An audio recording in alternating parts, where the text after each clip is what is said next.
Marketed as the rooftop of the world, Nepal is known for Mount Everest, the Himalayas, and for its extensive natural beauty. The country also boasts being the birthplace of Buddha and home to brave Gorkha soldiers. Although small, there is great diversity in the people, languages, beliefs, traditions, food, and ways of life. Within this, there are vast complexities, and modern Nepal is difficult to comprehend without awareness of its history and of certain events leading to the present. Prior to the mid-1700s, Nepal and the surrounding region were numerous small kingdoms. It was under the reign of King Prithvi Narayan Shah that kingdoms were conquered and the borders were drawn for a nation known as Nepal. Till date, school history books laud him as the first king of Nepal and credit him for uniting the land. But the unification came with conditions. Under the Shah dynasty, 4 primary castes were identified and 36 subcastes were created. All Nepalis were to have their lives determined by where in this hierarchy they were born. For 240 years, Nepal was governed under a monarchy, and although power struggles were common, there was never an uprising from the masses. In 1990, the Jana Andolan, or the People's Movement, led Nepal into a constitutional monarchy with a constitution written by various political parties. It wasn't until the mid-1990s that guerrilla communists known as Maoists caught the attention of the people. Their primary agenda was to overthrow the monarch and establish a people's republic.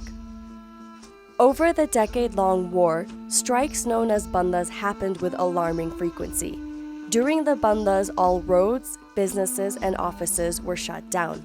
But perhaps it was the students who suffered the most, as schools and colleges were closed, hampering the education of a generation.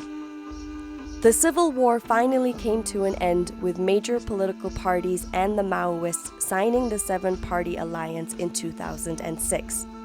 The former Kingdom of Nepal would be known as the Federal Democratic Republic of Nepal. Later the same year, the king abdicated, and 2 years after that, Parliament dissolved the monarchy. Between 1996 to 2006, over 16,000 lives would be lost and several thousands more are still missing. The Maoist insurgency and the resulting change in government launched the country into its current period of transition and instability. Since then, Nepal has been unsure of how to develop in ways that is inclusive of all Nepalis. The definition of Nepali, as understood thus far, is to have your entire life, from what line of work you're in, who you marry, what your social status is, and what you are privy to, all be decided at birth by your caste. This being a system set heavily in Hinduism also means there is little room for other faiths like Christianity. Although the country has existed with few issues between Hindus, Buddhists, and Muslims, Christianity is often viewed as a Western religion and a threat. Though the new Nepal is a secular state, fundamentalists propagate this notion that you cannot be Nepali if you are not Hindu. For many, the conflict is known as the People's War since it sought equality for large portions of the population who were oppressed or discriminated against. Under these conditions, the new constitution was of paramount importance. For the first time, minority groups were able to advocate for a new legal structure which would be inclusive and allow them opportunity and access previously denied due to ethnicity, gender, handicaps, beliefs, caste, and more. Though monarchy may have been removed, the power struggle has shifted to which political party will replace the king and receive credit for leading the new Nepal.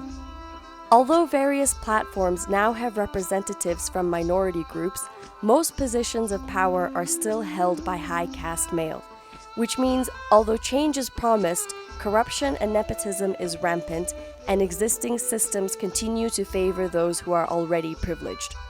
Women continue to be treated as second-class citizens in a heavily patriarchal society. Many ethnic minorities are still not accepted as Nepali and have been denied citizenship. and those born into low-caste homes are still considered the lowest of Nepali society.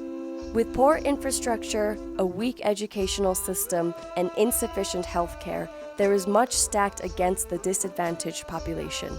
After a 6-year delay, the new constitution was finally passed in September 2015, but many were disheartened by how the foundational document was not as inclusive as initially hoped for. With the nation facing so many challenges, Nepal is battling major issues with migration and brain drain. Every day, an estimated 2,000 Nepalis leave the country as migrant workers, and each day, an average of 2 to 3 return in coffins. With little faith in the government and monumental challenges in every sphere, for many, their best hope is to try to start a life elsewhere. To make matters worse, the earthquake of April 2015 and the events that followed added to the growing list of issues confronting Nepal. Leaving over 9,000 dead and 22,000 injured, the earthquake shattered an already fragile country. A year and a half after the earthquake, most affected families have been able to restore their day-to-day lives, but an estimated 2.5 million people or more are still displaced and living in temporary shelter. For them, permanent homes, stability, and a bright future remain elusive. As always, Nepal has been in a tight squeeze between India and China, and the earthquake only added to the complication of trade and perceived cooperation. Nepal also has no choice but to be dependent on its neighbors for trade, imports, and access. Without their support, the country is easily handicapped, as proven by the 5-month unofficial blockade enforced by India months after the earthquake. With the India-Nepal border blocked, necessities such as cooking oil, salt, cooking gas, and petrol became scarce and incredibly expensive. At the height of the blockade, petrol prices, which were about 104 Nepali rupees or about $1 a liter, was sold on the black market for as much as 550 rupees or about $5.50 per liter. Fortunately, Nepalis have proven to be resilient, and even under such trying times, life continued. With an intricate history and an even more complicated present, it is a testament that the nation has come this far.